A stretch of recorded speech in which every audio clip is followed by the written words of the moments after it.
My name is Raymond Colby. I was born in Poland in 1894 to a very poor family. In school, science was my favorite subject.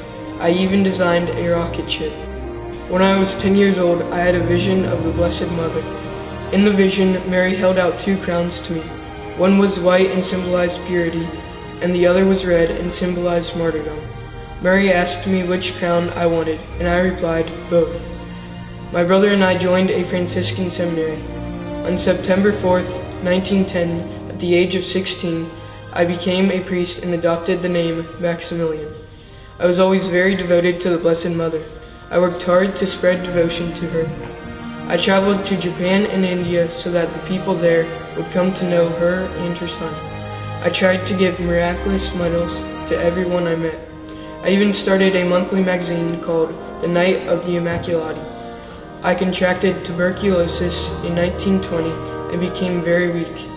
During World War II, I tried to give shelter to lots of Polish people.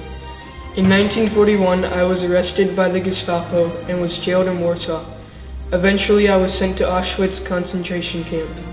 All the prisoners were given numbers for identification. I was number 16670.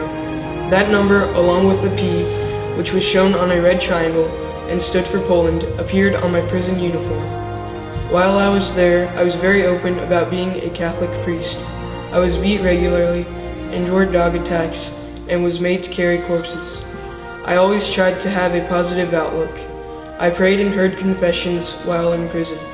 I taught fellow prisoners how to pray the rosary. One day, a prisoner escaped.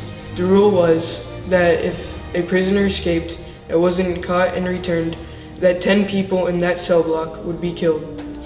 One of the men chosen to die cried, "What will happen to my family?" My heart broke for him. I came forward and immediately volunteered to take his place. The guard asked me to identify myself. I told him I was a Catholic priest. At first, the 10 prisoners were placed in a starvation cell and left to die. We were not given food or water. As we grew weaker and weaker, the guards would come in and kick us. I kept praying and singing hymns to help remind the prisoners that our souls could not be killed. After 2 weeks, 4 men remained, and the authorities ordered that all 4 of us should be given a lethal injection. I calmly raised my arm to my executioner. I died on August 14th, 1941. How perfect that I should die on the eve of the Assumption of the Blessed Virgin Mary. Pope John Paul II canonized me in 1982. The man whose place I took to die at Auschwitz was at my canonization ceremony. The Church declared August 14th my official feast day. I am the patron saint for drug addicts, prisoners, and journalists.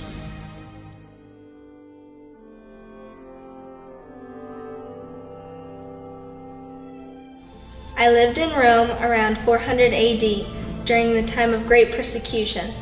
I wanted to give my life to God, but my parents had other plans for me. They wanted me to marry a pagan named Valerian. I told Valerian my desire to devote my life to God. Valerian had a lot of respect for me and honored my wishes. On my wedding night, I heard music and angels singing. Eventually, my husband converted to Christianity and was baptized, as well as his brother Tiberius. Both Valerian and Tiberius helped me take care of the poor. Sadly, Valerian and Tiberius were killed for being Christians and practicing their faith. I was condemned, and it was ordered that I should be smothered by steam. God protected me. It didn't work. A judge then ordered a soldier to behead me with his sword. The soldier struck me 3 times, but his sword didn't sever my head. I lived for 3 days before finally dying. In 1599, when my tomb was opened, my body had not decayed. The Church has set aside November 22nd as my feast day. I hope none of you ever have to suffer as I did for our faith, but if I had to do it all over again, I would.